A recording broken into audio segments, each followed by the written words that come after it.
ሁንም ደጋግሜ ማለት ያለብኝ የኢትዮጵያ ሙስሊሞች ጥያቄ የኢትዮጵያ ሙስሊሞች ጥያቄ ነው። የኢትዮጵያ ሙስሊሞች እየታገሉ ያሉት ከኢትዮጵያ መንግስት ጋር ነው። ከኢትዮጵያ መንግስት ጋር ነው። የኢትዮጵያ መንግስት ደግሞ የክርስቲያን መንግስት አይደለም። የኢትዮጵያ መንግስት አቶ ኃይለ ማርያም ክርስቲያን ስለሆኑ አይደለም ከሙስሊም ጋር የተጋጩት። አቶ ኃይለ ማርያም የአምባገነን ስርዓት ቁንጮ ስለሆኑ እየታገልን ያለነው አምባገነናዊ ስርዓትን እንጂ የክርስትናን አይደለም። ይሄ እኮ ከኛ ከሙስሊሙ የባሰ ክርስቲያኑን እየጎዳ ያለ መንግስት ነው። ስለዚህ ሁሌም ትግሉን ማየት ያለብን በዲሞክራሲያዊ ትግል መሆን መቻል አለበት። ሁሌም አንደርስታንድ ማድረግ ያለብን ትግሉ ስርዓቱን ወይ ራሱን እንዲለውጥ ወይ ስርዓቱን እንዲለወጥ የማድረግ እንጂ ሙስሊሞች ከሌላ ማህበረሰብ ጋር ቁርሾ ተያይዞ አይደለም። ከሌላ ማህበረሰብ ጋር በሰላም የምንኖርበት ነው። ቀደም ሲል ጀዋር ማረሚያውን ሰጥቷል። አሁን ያለው መንግስት የክርስቲያን መንግስት አይደለም።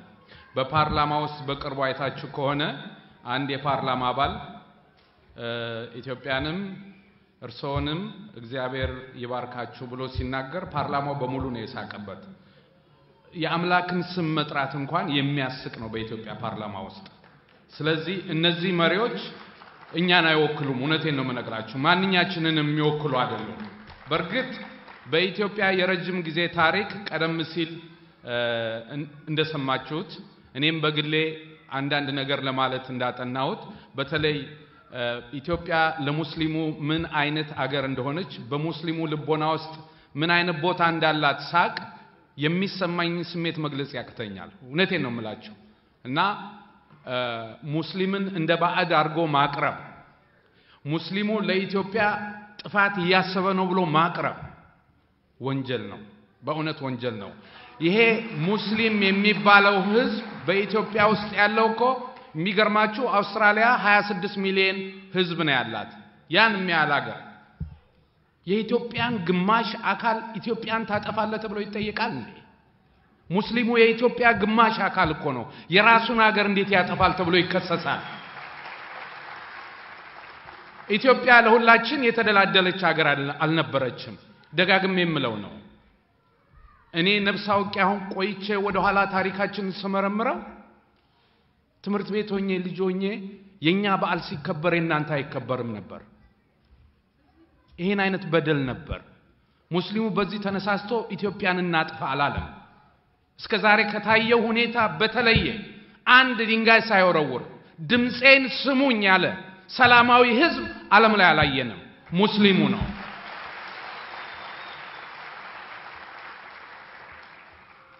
የምንኖርበት አገር አሜሪካ የሰለጠነው ዓለም የአንድ ሰው መብት እንዲከበር ነው የሚታገሉት። ይሄን ሀገር እንደ ሀገር ያቆየው የአንድ ሰው መብት እንዳይጣስ ነው። ይሄን ያህል ህዝብ በየአርቡ የወጣ ድምጹን ሲያሰማ ጥቂት ተብሎ መከሰስ አለበት? ጥቂት ተብሎ መገፋት አለበት? ሃይማኖታችንን እናቆየው። እንደ ሰው ምን ይሰማናል? ይሄ ሁሉ ህዝብ ድምጼን ስሙኝ ብሎ መለመን እንዴት ወንጀል ይሆናል? ልግደላችሁ፣ መንግስትን ላፍርስ፣ ይሄን ላቃጥል ያላለ አዳምጡኝ ብሎ የሚጮን ህዝብ እንዴት ተንቆ ይገፋል?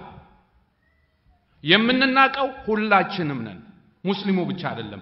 ዜጋ የሆነውን በሙሉ ነው የናቁን። ስለዚህ የሙስሊሙ ጥያቄ እስኪመለስ